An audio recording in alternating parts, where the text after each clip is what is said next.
साथ ही पत्रकार हत्या मामले का सीएम योगी ने लिया संज्ञान। सीएम ने डीजीपी से मांगी जानकारी, साथ ही आईजी रेंज मेरठ प्रवीण तिवारी को तुरंत मौके पर पहुंचने को कहा है। आईजी प्रवीण मिलेंगे पत्रकार के परिजनों से, बड़ी खबर आपको बता रहे हैं। सीएम योगी ने इस पूरे वारदात का संज्ञान लिया है और डीजीपी से जानकारी हासिल की है। आईजी प्रवीण पत्रकार विक्रम जोशी के परिजनों से मुलाकात करेंगे। पत्रकार विक्रम जोशी ने देर रात इलाज के दौरान दम तोड़ दिया और उनके परिवार वाले परिवार के लिए आर्थिक सहायता की मांग कर रहे थे, जिसके बाद इस पूरे घटनाक्रम का सीएम योगी ने संज्ञान लिया है और अब आईजी रेंज मेरठ प्रवीण तिवारी पत्रकार के परिवार वालों से मुलाकात करेंगे। सीएम योगी ने उन्हें तुरंत मौके पर पहुंचने को कहा है।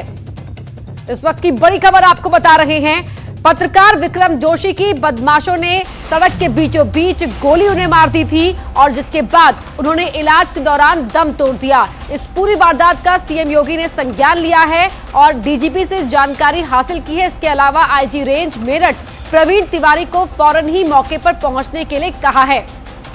प्रवीण तिवारी अब विक्रम जोशी के परिजनों से मुलाकात करेंगे। सीएम योगी के संज्ञान लेने के बाद आईजी रेंज मेरठ प्रवीण तिवारी विक्रम जोशी के परिजनों से मुलाकात करेंगे। इस मामले में पुलिस ने 9 आरोपियों को गिरफ्तार कर लिया है।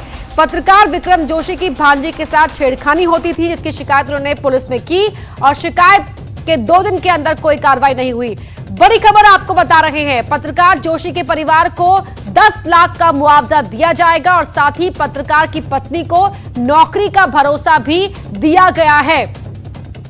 इस वक्त की बड़ी खबर आपको बता रहे हैं, आर्थिक सहायता की मांग की जा रही थी पत्रकार के परिवार के लिए, क्योंकि वो विक्रम जोशी इकलौते कमाऊ सदस्य थे अपने परिवार के लिए। उनके 3 बच्चे हैं, उनकी पत्नी उनके पीछे रह गई हैं, बच्चे हैं और एक मां है और परिवार के लिए आर्थिक सहायता की मांग की जा रही थी। सीओ को मामले की जांच सौंपी गई है। 10 लाख का मुआवजा देने का ऐलान किया गया है।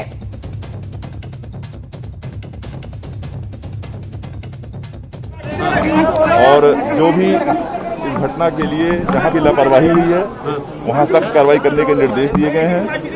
जो अभियुक्त हैं उनको दंड दिलाने के लिए भी हम लोग और पुलिस विभाग पूरी तरह से लगा हुआ है। परिवार के लोगों से बातचीत हुई है, उनकी कुछ अपेक्षाएं थी शासन और प्रशासन से और इसमें उनको तत्कालिक प्रभाव से 10 लाख रुपए की आर्थिक सहायता माननीय मुख्यमंत्री जी द्वारा स्वीकृत की गई है।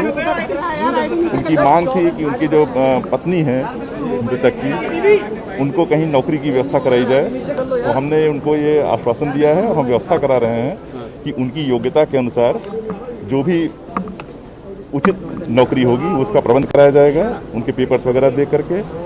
तीसरा विषय उनका था बच्चों की पढ़ाई को लेकर के, क्योंकि वो गरीब परिवार के हैं, वो संकट में हैं, तो उनको हम किसी अच्छे स्कूल में उनके निःशुल्क पढ़ाई का प्रबंध हम लोग सुनिश्चित कराएंगे। कुल 9 अभियुक्त हम लोगों ने पूरी रात भर में गिरफ्तार किए, जिसमें से जो मुख्य अभियुक्त छोटू था और रवि थे। ये जो 2 मेन थे, रवि जिसने प्लानिंग की थी और छोटू जिसने गोली चलाई थी, दोनों को भी गिरफ्तार किया गया। उसी में जो इनका जो अवैध तमंचा था उसको भी बरामद किया गया है।